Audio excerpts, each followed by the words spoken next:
وسلام على سيد الرسل وخاتم الأنبياء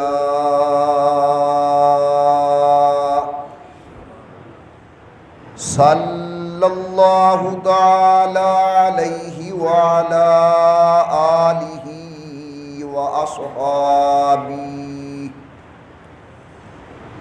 وأصحابه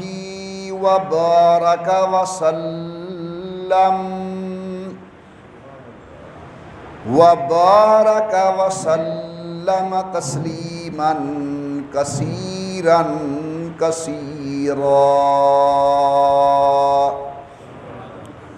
صلاة تكون للنجاة وسيلة ولعلو الدرجات كفيلة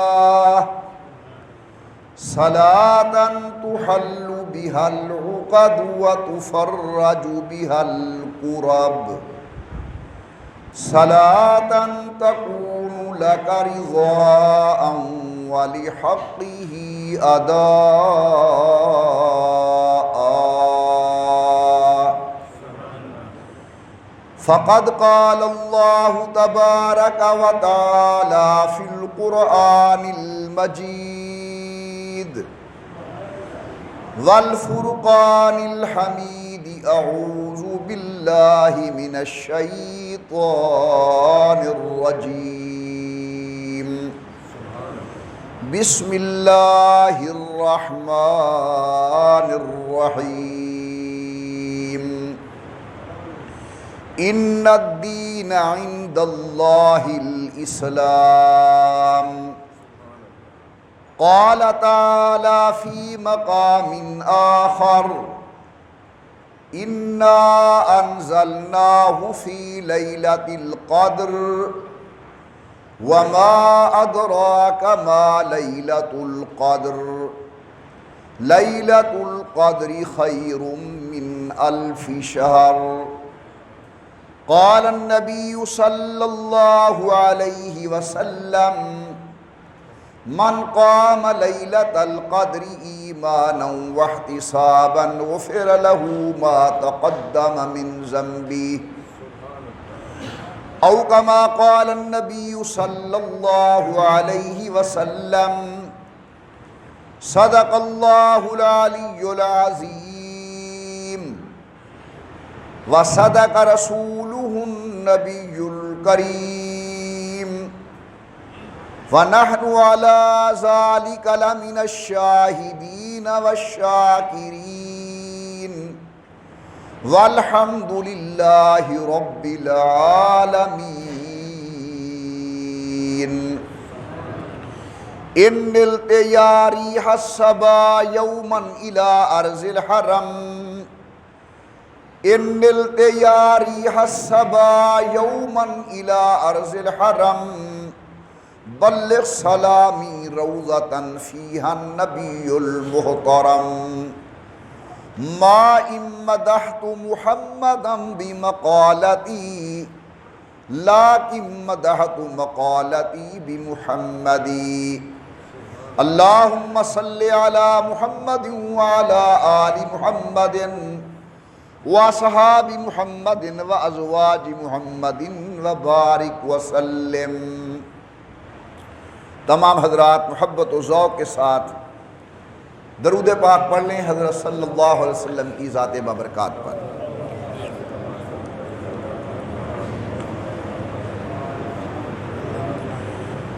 اللہ تبارک و تعالیٰ کی بے انتہا حمد و توصیف، سرور کائنات مفخر موجودات، رحمت للعالمین مراد للمشتاقین، امام الانبیاء والمرسلین، حبیب کبریاء احمد مجتبیٰ حضرت محمد الرسول اللہ صلی اللہ تعالی علیہ وعلا آلہ وصحابہ وسلم کی ذات بابرکات پہ تحفہ درود و سلام پڑھ لیجئے تمام حضرات محبت و ذوق کے ساتھ بآواز بلند اللہم صلی علی سیدنا و مولانا محمد وعلی آل سیدنا و مولانا محمد مبارک وسلم پڑھنے اور بھیجنے کے بعد محترم بزرگوں، مکرم نوجوان ساتھیوں، قابل صد عظیم و صد کرام، میری محترمہ موقرہ اور مؤدبہ اسلامی مائیوں اور بہنوں، وقت بڑی تیزی کے ساتھ گزر رہا ہے۔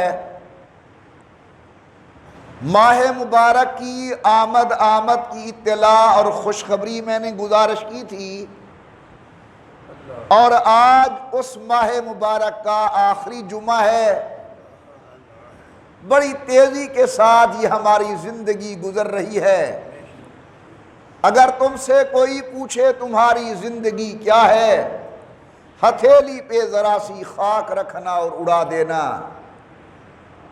خوش قسمت لوگ وہ ہیں جنہوں نے اپنی زندگی کی قدر کی، اور قابل افسوس ہیں ہم سب لوگ جنہوں نے اپنی زندگی کو غیر ضروری کاموں کے اندر ضائع کر دیا۔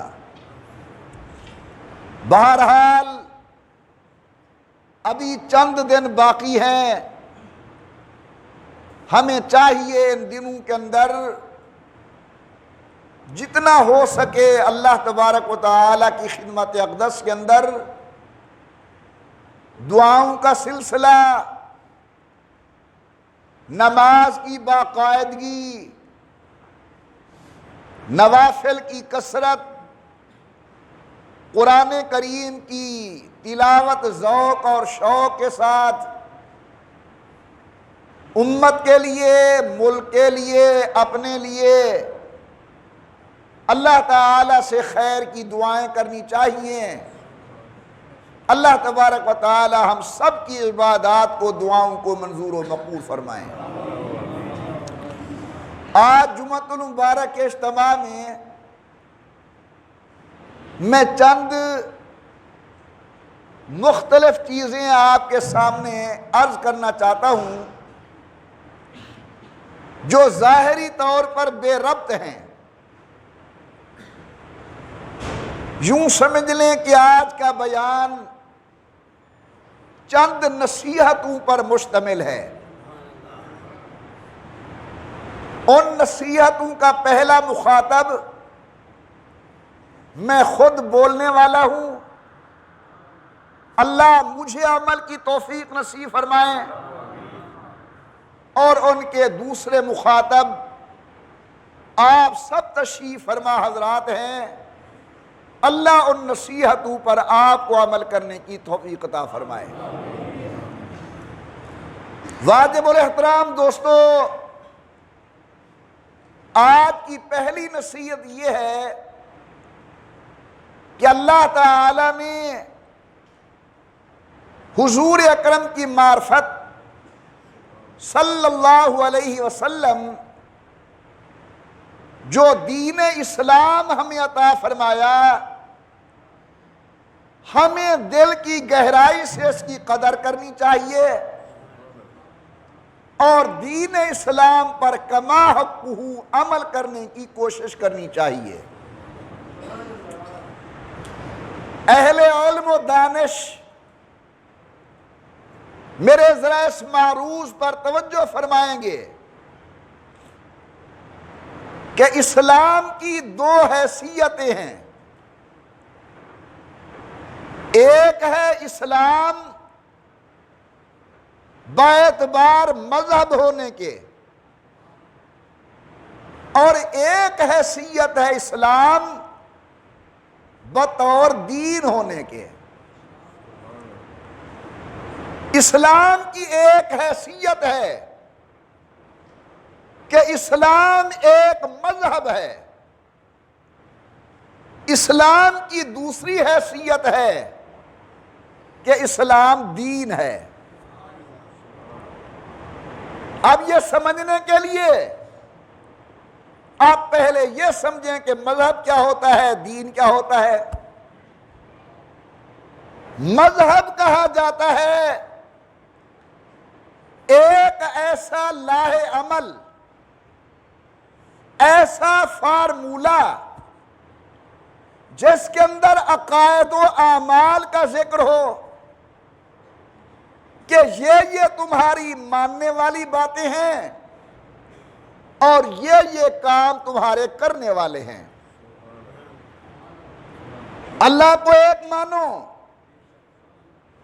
رسول کو اللہ کا آخری سچا نبی مانو، قیامت کو مانو، آسمانی کتابوں کو مانو، اللہ کے رسولوں کو مانو، نفع نقصان کا مالک اللہ کو مانو، قیامت کے دن اللہ کی پیشی کو مانو، نماز ادا کرو، روزہ رکھو، حج کرو، زکوٰۃ ادا کرو، والدین کا احترام کرو، حلال کھاؤ، سچ بولو، اپنی بیگانی عزت کی تمیز کرو۔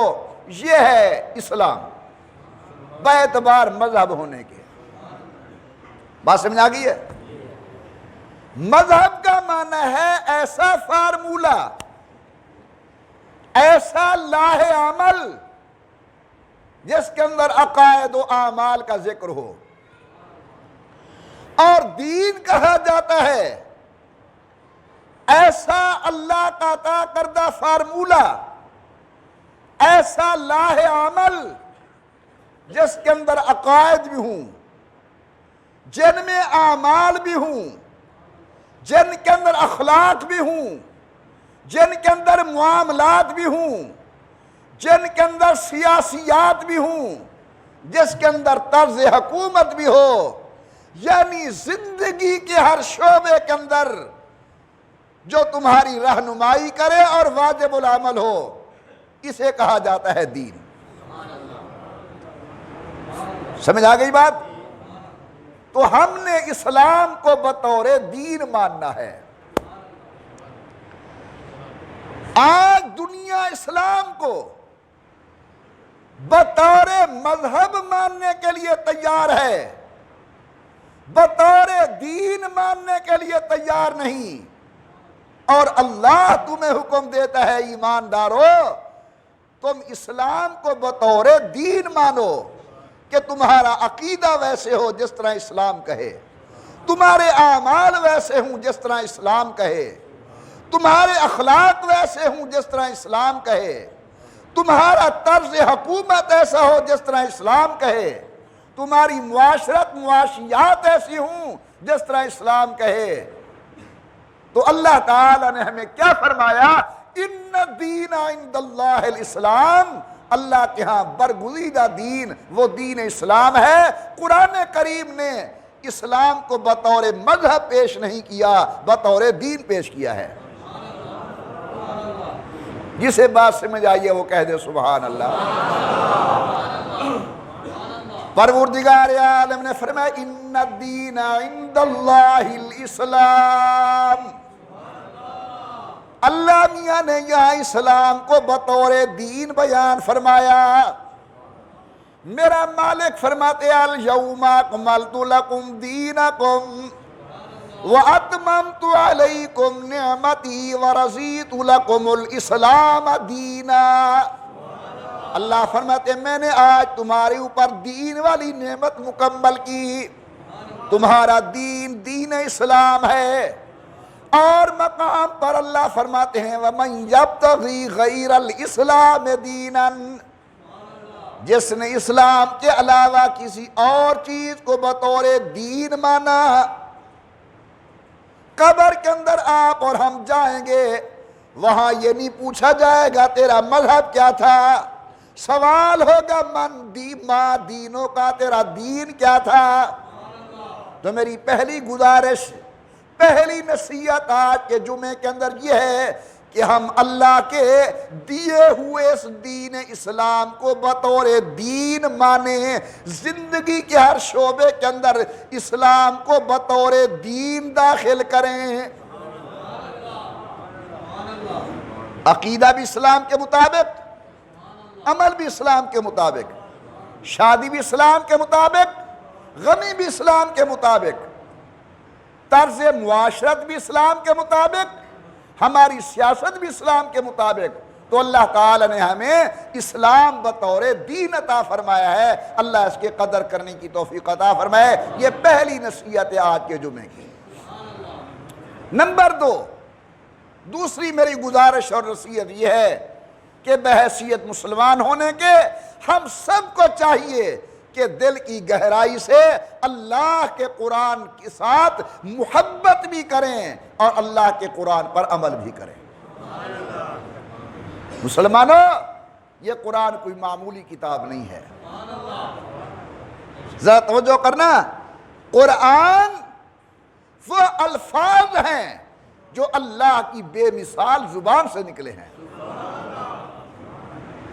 پھر انہی الفاظ کو جبرائیل امین نے سید الکونین تک پہنچایا، سید الکونین نے صحابہ کرام کو دیا، اہل بیت کو دیا، اولاد رسول نے کو پہنچا، اور پھر چلتے چلاتے علماء امت کے واسطے سے ہم تک پہنچا۔ ہماری دوسری آج کی نصیحت یہ ہے کہ قرآن سے محبت کرو اور قرآن کریم پر عمل کرنے کی کوشش کرو۔ جو قرآن کہے اس پر ہمیں عمل کرنا چاہیے۔ پروردگار عالم نے فرمایا اِنَّا نَحْنُ نَزَّلْنَا الذِّكْرَ وَإِنَّا لَهُ لَحَافِظُونَ۔ ہم قرآن کریم کو نازل کرنے والے ہیں، ہم قرآن کی حفاظت کرنے والے ہیں۔ اللہ تعالیٰ نے قرآن جناب سید الملائکہ جبرائیل امین کو دیا۔ حضرت جبرائیل 70,000 کے پہرے کے اندر امام الانبیاء کی ذات و برکات کے دل پر قرآن کو نازل فرماتے ہیں۔ نزلہ علی قلبک، قرآن آیا امام الانبیاء کے پاس۔ سبحان اللہ سبحان اللہ، اللہ نے حفاظت کا وعدہ کیا، توجہ، لیکن اس کی ذمہ داری دنیا کے اندر تمہارے بچوں کو عطا کی، تمہارے علماء کو عطا کی، تمہارے امام مسجد کو عطا کی۔ سبحان اللہ، آپ کے معذور بچوں کو اللہ نے عطا فرمائی۔ میرے دوستو، جتنا ہم اللہ کا شکر ادا کریں ادا نہیں کر سکتے کہ اللہ نے وہ کام ہم فقیروں کے ذمہ لگا دیا۔ اِنَّا نَحْنُ نَزَّلْنَا الذِّكْرَ وَإِنَّا لَهُ لَحَافِظُونَ۔ میں ایک چھوٹی سی بات عرض کرنا چاہتا ہوں جس سے میں کچھ اپنا معافی ضمیر سمجھا سکوں گا۔ قرآن کی حفاظت کیسے ہوئی؟ حضرت اتھاں بہو بزرگو، اتھاں بہو تو سمجھو لیٹ آئے ہوئے تو صفاں چیر کے گوتے آ بیٹھے ہوئے، اے جا تو آرے کتے مناسب ہے۔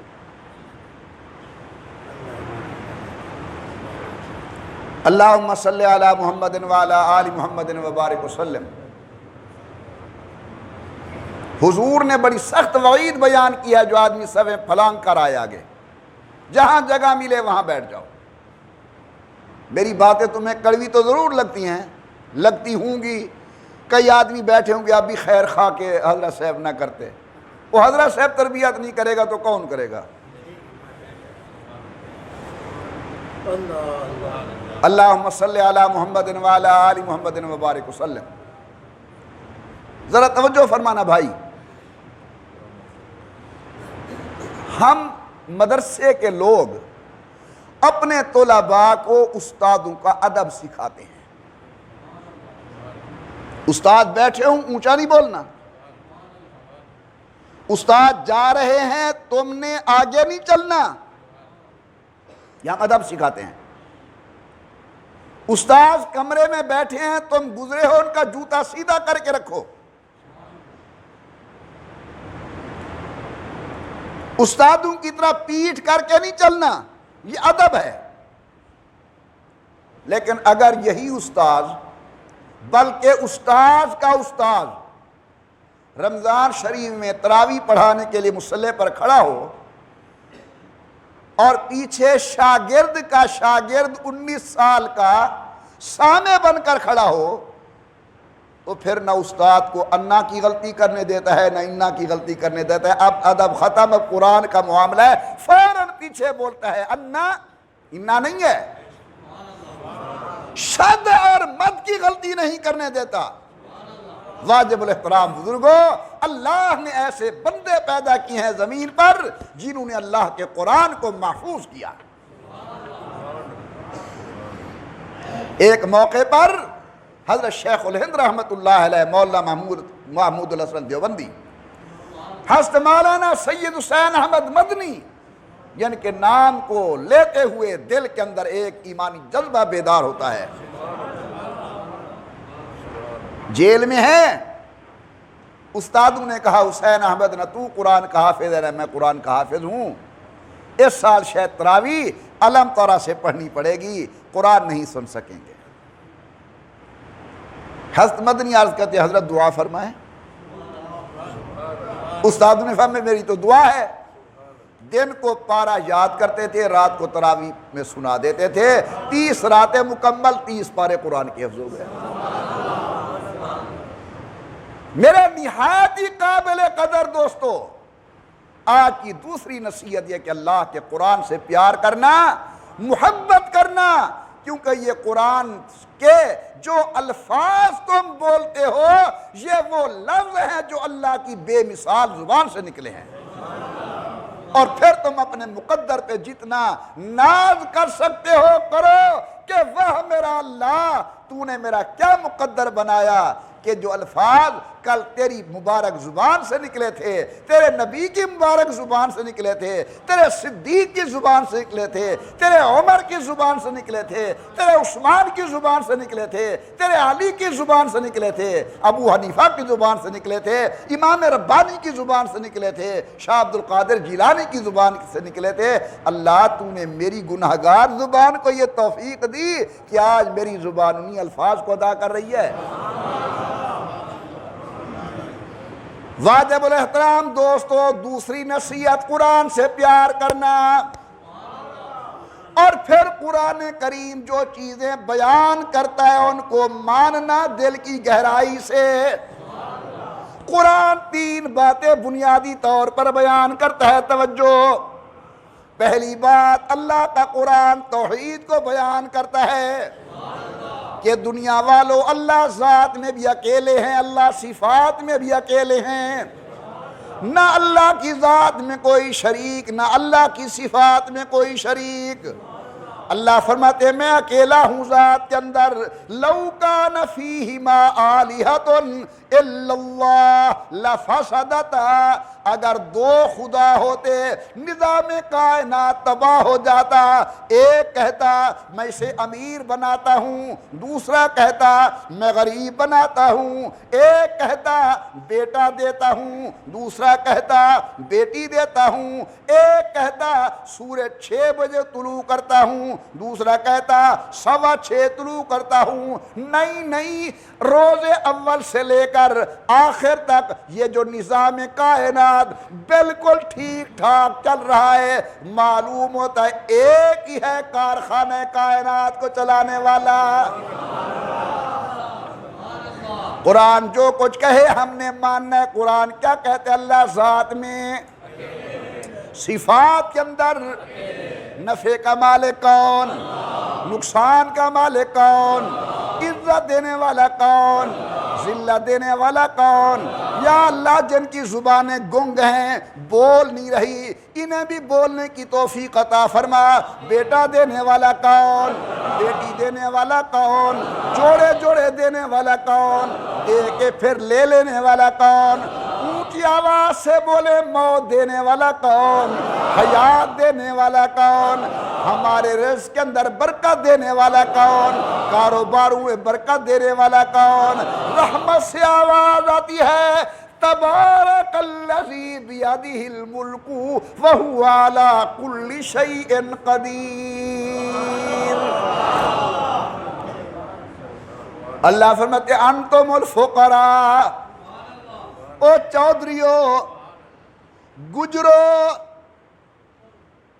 بلوچو، قریشیو، سیدو، انتم الفقراء، تم فقیر ہو، غنی میں ہوں۔ بڑا عجیب لفظ ہے انتم الفقراء۔ ایدہ مانا میں اپنی بولیت کرا اللہ دے تساں پنن والے ہے وے میں دیون والا ہیں تم منگتے ہو میں داتا ہوں تم سائل ہو میں عطا کرنے والا ہوں تم دامن پھیلانے والے ہو میں دامن پر کرنے والا ہوں تم رونے والے ہو میں اپنے رحمت کے ہاتھوں سے تمہارے آنسو پوچھنے والا ہوں انتم الفقراء تم فقیر ہو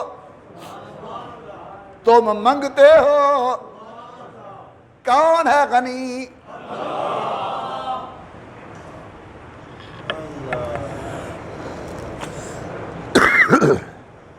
بڑوں کی بڑی باتیں ہوتی ہیں ایک عالم نے خطاب کیا تقریر کی بڑی زبردست اور لوگوں نے اس کی بڑی تعریف کی حضرت سید سلمان ندوی رحمت اللہ تعالی علیہ نے فرمایا کہ اگر غلام کسی کی تعریف کریں تو اس پر اترانا نہیں چاہیے توجہ کرنا اگر غلام کسی کی تعریف کریں تو وہ تعریف سن کر اترانا نہیں چاہیے انسان کو خوش اس وقت ہونا چاہیے جب مالک تعریف کرے کیونکہ بیان کرنے والا بھی اللہ کا عبد اور غلام ہے اور جو تعریفیں کر رہے ہیں یہ بھی عبد اور غلام ہے فرمایا غلاموں کی تعریفوں سے خوش نہیں ہونا چاہیے عزت تب بنے گی جب مالک تعریف کرے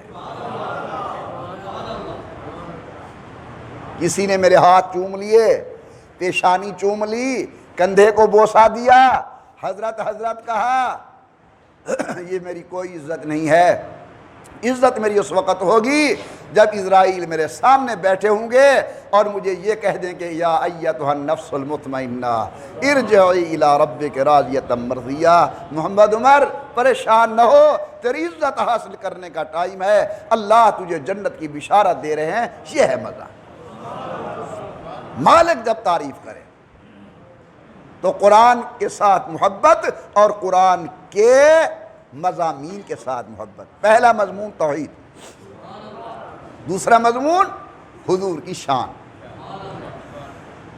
پروردگار عالم نے فرمایا هو الذی ارسل رسولہ بالہدی ودین الحق لِيُظْهِرَهُ عَلَى الدِّينِ كُلِّهِ وَكَفَى بِاللَّهِ شَهِيدًا ٹھیک ہے میں بھی روزے سے ہوں تم بھی روزے سے ہو لیکن ذرا ماحول بنائیں محبت سے کہیں سبحان اللہ اور بلند آواز سے ایک مرتبہ بڑے پیار سے پڑھیں اللہم صلی علی محمد وعلی آل محمد وبارک وسلم حضور کی شان سنو اللہ نے حضور کو اپنا تعارف بنا کر دنیا میں بھیجا میں نے ایک قاری صاحب کو کہا قاری جی میں نے سنا ہے تم بہت اچھا پڑھاتے ہو تمہارا کوئی کمال اور شاہکار وہ اپنا ایک بچہ مجھے دے دیتا ہے کہتا ہے قریشی جی اس سے سن لو میں سمجھ آ جاؤں گا میں نے ایک پیر کو کہا پیر جی آپ کی تربیت کا بڑا شہرہ ہے کوئی کمال تو دکھائیں ان نے ایک مخلص مرید پکڑ کے مجھے دے دیا کہتے ہیں محمد عمر اسے دیکھ لو میں سمجھ آ جاؤں گا میں نے بڑے ادب سے پوچھا میرا اللہ میں آپ کی معرفت چاہتا ہوں لیکن آپ تو سمجھ نہیں آتے رحمت سے جواب ملتا ہے والذی ارسل رسولہ بالہدی محمد عمر میرے مصطفیٰ کو دیکھ دو میں خدا خود تمہیں سمجھ آ جاؤں گا کہا کرتا ہوں عام طور پر ایک سال اللہ مجھے مکہ مکرمہ لے گئے دعا کرو بار بار حاضری ملے بار بار حاضری ملے جب انسان جاتا ہے کعبۃ اللہ یا روضہ رسول اللہ نظر پڑتی ہے دل سے ایک ہونٹ اٹھتی ہے کہ کہاں میں اور کہاں نگہتے گل اے باد صبا یہ تیری کرم نوازی ہے اللہ میں کہاں روضہ منور کی بہاریں کہاں، میں کہاں کعبۃ اللہ کے برکات کہاں۔ خیر بات لمبی ہو جائے گی۔ میں گیا مدینہ شریف، میں نے دیکھا ایک آدمی بڑا خوش میں نے کہا بابا جی بڑے خوش ہو؟ کہتے ہیں مولوی میں مستری ہوں مصر کا، یہ جو مینار نظر آ رہے ہیں یہ مینار میں نے بنائے ہیں، میں اپنی کاریگری کو دیکھ کے خوش ہو رہا ہوں۔ پھر سفر ہوا مکہ مکرمہ، قدرت خدا کی، بڑی عمر کا آدمی باب فہد سے باہر کھڑا ہے، کبھی ادھر دیکھتا ہے کبھی ادھر دیکھتا ہے۔ میں نے پوچھا بزرگوں بڑے خوش ہو؟ کہتے ہیں میں ترکی معمار اور مستری ہوں، یہ ڈیزائن میں نے کیا، یہ عمارت میں نے کھڑی کی، میں اپنی تعمیر کو دیکھ کے خوش ہو رہا ہوں۔ بات سے میں جا گئی۔ میرے محترم دوستو، جس نے مسجد نبی کے مینار بنائے وہ اپنی کاریگری کو دیکھ کے خوش ہوتا ہے، جس نے باب فہد بنایا وہ اپنی کاریگری کو دیکھ کے خوش ہوتا ہے۔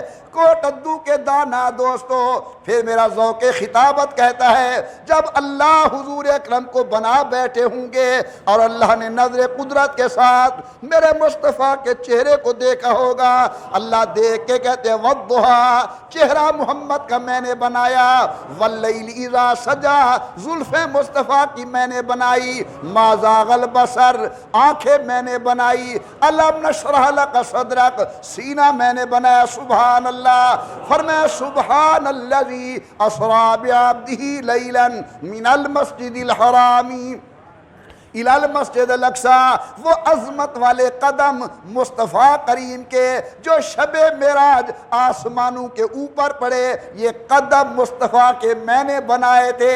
آپ سبحان اللہ کہے، میں اب بڑی عجیب بات کرنے والا ہوں، نہیں ذرا ذوق سے۔ اللہ فرماتے قد نرى تقلب وجهك في السماء، کعبہ ہے بیت المقدس، کعبہ ہے، حضور اکرم بار بار اوپر دیکھتے ہیں، اللہ مجھے دادے والا کعبہ دے بیت اللہ۔ قد نرى تقلب وجهك في السماء، ذرا باذوق ہو کر سنیں۔ اللہ فرماتے محبوب میں تیری آنکھوں کو دیکھ رہا ہوں، ہائے ہائے، وہ جو تیری ناز بھری آنکھیں بار بار اٹھ رہی ہیں، قد نرى، دیکھ رہے ہیں ہم، قد نرى تقلب وجهك في السماء، جو بار بار اپنا چہرہ اوپر کرتے ہو، قد نرى، شاید ادھر سے حضور نے بھی کہا ہوگا اللہ آج میں نے بولنا نہیں، خود سمجھ جا، آج میں بولتا نہیں کہ میں کیا مانگنا چاہتا ہوں، تو جو دلوں کے رازوں کو جاننے والا ہے، آپ یہ بجھ جا کہ میں کیا مانگتا اللہ تیرے کو لو۔ قد نرى تقلب وجهك في السماء، اللہ فرماتے میں سمجھ گیا فَلَنُوَلِّيَنَّكَ قِبْلَةً تَرْضَاهَا، مل جائے گا تجھے وہ قبلہ جو آپ کی پسند ہے، مل جائے گا۔ اللہ کتنی مدت انتظار کرنی پڑے گی، انتظار کے لمحات بھی بڑے عجیب ہوتے ہیں۔ یہ کبھی اس محب سے پوچھو جو محبوب کی انتظار کرے، مصطفیٰ سے پوچھو جو وحی خدا کی انتظار کر رہا ہے۔ اللہ میاں کتنی دیر انتظار کرنی پڑے گی؟ فرمایا چلو فولی وجہ کا، اے میرا محمد مصطفیٰ بیت اللہ کی طرح منہ اب غور کرنا، سنو ذرا امنا کے لال کی عظمت۔ اگر مصطفیٰ چہرہ اوپر کرے کعبہ بدل جائے، زبان بول پڑے عمر کا دل بدل جائے۔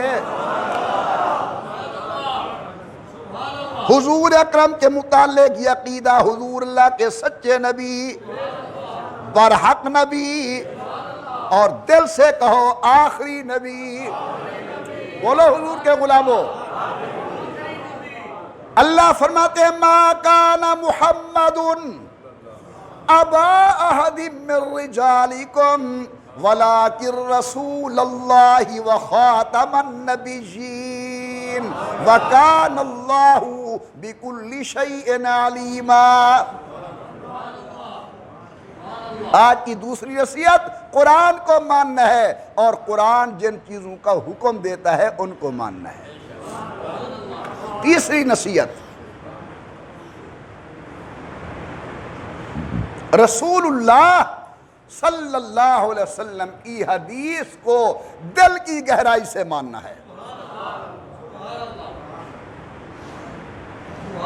یہ رسول کی حدیث میرے آقا کی زبان سے نکلے ہوئے الفاظ ہیں، حضور کے بول ہیں، حضور کا عمل ہے، رسول اللہ کی تقریر ہے۔ جس طرح قرآن پر ہمارا ایمان ہے، بولو اسی طرح حضور کی حدیث پر بھی اللہ نے جو کچھ فرمایا سچا ہے، اللہ کے رسول نے جو کچھ ارشاد فرمایا یہ بھی سچا ہے۔ اللہ کے قرآن سے محبت کرنا ہے، اللہ کے نبی کی حدیث سے محبت کرنا ہے۔ محدثین کرام نے حدیث مبارک کو بڑے عجیب انداز سے یاد کیا ہے اور یاد کر کے امت تک پہنچایا ہے۔ ہمیں صبح کا کھانا یاد نہیں ہے، ان اللہ کے بندوں کی عظمت کو میں سلام نہ کروں کہ امام بخاری کے سینے کے اندر 6 لاکھ حدیث مصطفیٰ کی محفوظ ہے، امام ابو حنیفہ کے سینے میں 5 لاکھ حدیث محفوظ ہے، حضرت امام مسلم کے سینے میں 3 لاکھ حدیث محفوظ ہے، ابو داؤد کے سینے کے اندر 5 لاکھ حدیث محفوظ ہے، امام مالک کے سینے کے اندر 10 لاکھ حدیث محفوظ ہے۔ تو میری تیسری نصیحت آج یہ ہے، اپنے آپ کو تمہیں کہ حضور کی حدیث سے پیار کرنا ہے اور حدیث کو حجت ماننا ہے۔ جس طرح اللہ کا قرآن عقیدہ بیان کرے ماننا ضروری ہے، مصطفیٰ کا فرمان عقیدہ بیان کرے ماننا ضروری ہے۔ حضور نے فرمایا قبر میں عذاب ہوتا ہے، اب اگر تم مومن ہے، مسلمان ہے، اگر مگر چنانچہ کے کوئی تمہیں کہنے کی اجازت نہیں ہے، کہے آمنا و صدقنا، حضرت نے فرما دیا میں نے مان لیا۔ حضور فرماتے ہیں معراج کی شب میں گیا 7 آسمانوں کے اوپر، اب یہاں اگر مگر نہیں کہ کیسے گیا، جو کچھ کہہ دیا ٹھیک ہے۔ یہی تو فرق ہے ابو جہل اور صدیق کے درمیان۔ ابو جہل نے حضور کی زبان سے سنا کہ میں شب معراج آسمان کے اوپر اللہ کی زیارت کر کے آیا ہوں، حضور کی زبان سے سن کر نہیں مانا۔ ابو بکر آ رہے تھے، ابو جہل نے کہا آج موقع ہے پھنسانے کا۔ کہتے ابو بکر یہ بتا کہ ہمارا اپنا ہو، زمین پہ رہنے والا ہو، اور وہ راتوں رات جائے ہو کر آئے آسمانوں کے اوپر اور بیت المقدس، عقل مانتی ہے؟ حضرت نے فرمایا پہلے یہ بتاؤ کہ کہا کس نے ہے؟ کہہ دو سبحان اللہ، اور ذوق سے سبحان اللہ۔ اس نے کہا تیرے یار نے کہا ہے۔ واہ صدیق تیری عظمت پہ صدقے جاؤں۔ ابو بکر کہتے ہیں اگر دنیا کا کوئی اور آدمی کہتا ہے تو جھوٹ بولتا ہے، میرے آقا کہتے ہیں تو 100% سچ کہتے ہیں، کیونکہ حضور خود بولتے نہیں جب تک اللہ بلوائے نا۔ تو میرے محترم دوستو، زبان نبوت کے سامنے عقل کی کوئی حیثیت نہیں ہے، جو کچھ حضرت نے فرما دیا سچ ہے۔ عقل مانتی ہے کہ ایک گٹھلی سے اتنا بڑا درخت پیدا ہو، عقل مانتی ہے کہ چھوٹے سے اتنے بیج سے اتنا بڑا لمبا چوڑا بوہڑے کا درخت پیدا ہو، عقل نہیں مانتی۔ اور عقل مانتی ہے کہ تیرے ایک ناپاک قطرے سے اتنی حسین و جمیل شکل پیدا ہو جائے، نہیں مانتی۔ معلوم ہوتا ہے کہ عقل شریعت کے مقابلے میں کوئی حیثیت نہیں رکھتی۔ وہ عقل قابل قدر ہے جو شریعت کی تائید میں ہو، وہ عقل قابل ملامت ہے جو شریعت کی تردید میں ہو۔ کتنی نصیحتیں آ گئی آج میں نے کہا کوئی مستقل موضوع میرا نہیں ہے، نصیحتیں ہیں۔ پہلی نصیحت اسلام کو ماننا ہے بطور دین۔ دوسری نصیحت اللہ کے قرآن سے محبت کرنی ہے، اور قرآن جن عقائد کو بیان کرتا ہے دل کی گہرائی سے ماننا ہے، بھاویں نندر کر کے منو صحیح، جی میں پہلوان، بھاویں نندر کر کے منو ضرور۔ اور تیسری چیز حدیث پاک کی حجیت پر ایمان، کہ حضرت نے جو فرمایا وہ سچ فرمایا ہے۔ اس کے بعد ایک درجہ آتا ہے فقہائے امت کا، جس طرح قرآن کے قاری سے محبت رکھنی ہے، حدیث کے محدث کی دل کی گہرائی سے تعظیم کرنی ہے، اسی طرح مجتہد کی دل کی گہرائی سے عزت کرنی ہے۔ مجتہد اس خوش قسمت کو کہا جاتا ہے جو قرآن و سنت کی روشنی میں ہمارے نت نئے آنے والے مسائل کا حل پیش کرتا ہے۔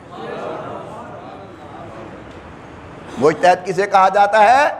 جو قرآن و سنت کی روشنی میں نت نئے آنے والے مسائل کا حل پیش کرتا ہے۔ جو مسائل آج پیش آ رہے ہیں حضور کے زمانے میں پیش نہیں آئے، نہ انہیں قرآن بیان کرے گا نہ اسے حدیث بیان کرے گی، اب ایسے مسئلے کو مجتہد بیان کرے گا۔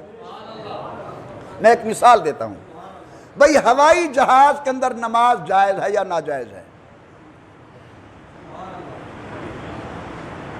اب میں اڑ کے بیٹھ گیا جی قرآن ہے بس، مجھے سیاںا آدمی کہے گا، دانا آدمی کہے گا کہ یہ حضور کے زمانے ہوتا تو قرآن اسے بیان کرتا، حضور کے دنیا سے چلے جانے کے بعد قرآن کی آمد تو بند ہو گئی، اچھا نام ہے کو حدیث ہی دکھا لو، وعدے حضرت دے زمانے بھی جی کہنا ہی ہوئے ہاتا حضرت ارشاد فرماوے نا۔ تو اب ایسے مسائل کے لیے ہمیں مجتہدین کے دروازے پر جانا پڑتا ہے، اور یاد رکھو مجتہد مسئلہ بناتے نہیں ہیں، یہ مسئلہ سمجھاتے ہیں، قرآن و حدیث کی روشنی کے اندر یہ نت نئے آنے والے مسائل کا حل پیش کرتے ہیں۔ یہ بھی ہمارے لیے انتہائی محترم شخصیات ہیں، وہ امام ابو حنیفہ کی شکل میں ہو، امام شافعی کی شکل میں ہو، امام احمد ابن حنبل کی شکل میں ہو، حضرت امام مالک کی شکل میں ہو، اللہ کی کروڑوں رحمتیں ہوں ان نفوس قدسیہ کے اوپر، جنہوں نے ہمارے لیے یہ وسعتیں اور راحتیں پیدا کی ہیں۔ کس کے ساتھی کی توجہ ہے میری باتوں کی طرف؟ بولو، ہے نا؟ ایک سوال ہے کہ قرآن ہے محدود، فہد سمجھنا بھائی، قرآن ہے الحمد سے شروع ہوا والناس پر 6666 آیتیں، قرآن ہے محدود، اور حدیث بھی محدود ہے کہ 23 سالہ دور نبوت میں حضرت پاک نے جو کچھ بولا، جو کچھ کیا، یا حضرت کے سامنے کسی دیندار نے کہا کیا اور چپ رہے، یہ حدیث ہے۔ تو قرآن بھی بولو حدیث بھی، اور دنیا کے مسائل ہیں لامحدود، قرآن بھی حدیث بھی اور دنیا کے مسائل ہیں، تو یہ محدود چیز لامحدود کا حل کیسے پیش کر سکتی ہے؟ سوال میرا سمجھ آیا ہے؟ جب ہم کہتے ہیں قرآن و حدیث قیامت تک آنے والے مسائل کا حل پیش کرتی ہے، تو کہنے والے کا حق ہے نا وہ کہے کہ قرآن بھی محدود، اور کہتے ہیں حدیث بھی، یہ محدود چیز لامحدود کا حل کیسے پیش کر سکتی ہے؟ ہم کہتے ہیں بالکل قرآن بھی محدود، حدیث بھی محدود، لیکن قرآن و حدیث سے اجتہاد کے چشمے پھوٹتے ہیں، وہ لامحدود ہیں۔ قرآن و حدیث سے اجتہاد کے چشمے پھوٹتے ہیں، وہ لامحدود ہیں، اسی کے ذریعے مجتہد نت آنے والے مسائل کا حل پیش کرتا ہے۔ ایک اور نصیحت، اپنے مدارس و مساجد کے ساتھ دل کی گہرائی سے محبت رکھنا۔ قرآن پڑھنا پڑھانا امت کے ہر فرد کی ذمہ داری ہے، کیونکہ ہم نے کلمہ پڑھا حضور کا، لیکن دنیا بھی چلنی ہے۔ بعض احباب نے تجارت کو سنبھال لیا، بعض دوستوں نے کاشتکاری کو سنبھال لیا، بعض لوگوں نے دنیا کے دیگر معاملات کو سنبھال لیا، تو اب کوئی ایسی جماعت بھی ہونی چاہیے نا جو اللہ کے دین کو سنبھالے. اسی کو مسجد کا امام کہا جاتا ہے, اسی کو مدرسے کا استاد کہا جاتا ہے.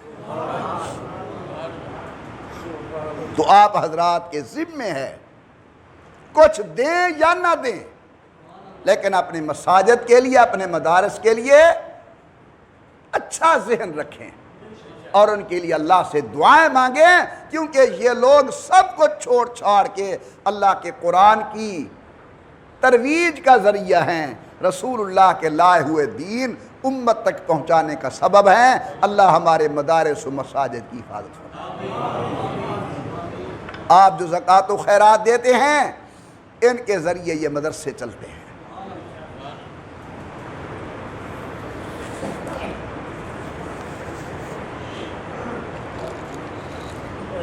دو باتیں, 5 منٹ ہیں, جلدی ختم کرتا ہوں انشاءاللہ. غور فرمائیے. پہلی بات کہ کیا ہم اپنے غریب رشتہ داروں کو نہ دیں زکوٰۃ؟ ان کا حق ہمارے اوپر نہیں؟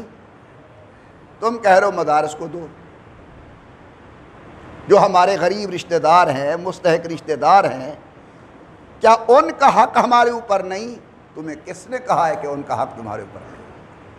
آپ ضرور دیں اپنے رشتہ داروں کو, لیکن جس طرح رشتہ داروں کا حق ہے, اسی طرح اللہ کے دین کا بھی تمہارے اوپر حق ہے. جس طرح ان کی کفالت تمہارے ذمے ہے, اسی طرح اللہ کے دین کی کفالت بھی تمہارے ذمے ہے. ہم یہ چاہتے ہیں کہ اپنے رشتہ داروں کی بھی خدمت کریں اور اپنے مدارس کی بھی خدمت کریں. دوسری بات, بدقسمتی سے آج کل ایک بات چل پڑی ہے, میں نام نہیں لیتا, کہ مدارس کو زکوٰۃ نہیں لینی چاہیے. کاروبار کرو, فیکٹریاں بناؤ, مدارس زکوٰۃ نہ لیں. بہت اچھی بات ہے بظاہر سننے کے اندر, لیکن میری گزارش یہ ہے کہ یہ بات نہ حضور کو سمجھ آئی. کیا صحابہ صفہ کے لیے حضور کی مستقل کاروبار بنا دیتے کہ وہاں سے آتا رہے گا اور اصحاب صفہ کھاتے رہیں گے, میں کسی سے نہ مانگوں ان کے لیے؟ یہ بات نہ صحابہ کے دور میں کسی کو سمجھ آئی, یہ بات نہ اہل بیت کے دور میں کسی کو سمجھ آئی. میرے پیارے, 1400 سال کی جو تاریخ اسلام ہے وہ ہمیں یہی درس دیتی ہے کہ یہ مدارس و مساجد فقراء و مساکین لوگوں کے دیے ہوئے صدقات و خیرات پر چلتے ہیں. آپ دیتے رہیں, انشاءاللہ العزیز 2 ثواب ہوں گے. ایک تو آپ کو صدقے دینے کا ثواب ہوگا, اور دوسرا یہ ہے کہ یہ صدقہ جاریہ ہوگا. ہم مر جائیں گے, جب تک یہ قرآن کریم پڑھتا پڑھاتا جاتا رہے گا, ہماری قبروں کے اندر اللہ تعالیٰ ثواب پہنچاتے رہیں گے. آخری بات, دارالعلوم دیوبند شریف کے محتمم حضرت مولانا محمد قاسم نانوتوی رحمت اللہ علیہ نے جب دارالعلوم دیوبند کی بنیاد رکھی, تو اس کے بعد حضرت نے مدرسے کے لیے 8 اصول بیان کیے. جب مولانا محمد علی جوہر رحمت اللہ علیہ تشریف لے آئے اور آ کر ان 8 اصولوں کو دیکھا, رونے لگ گئے, فرمانے لگے یہ تو کوئی الہامی اصول ہیں, اللہ مولانا کے دل میں ڈالتا گیا اور مولانا لکھتے گئے. ان میں 8 اصول ہیں.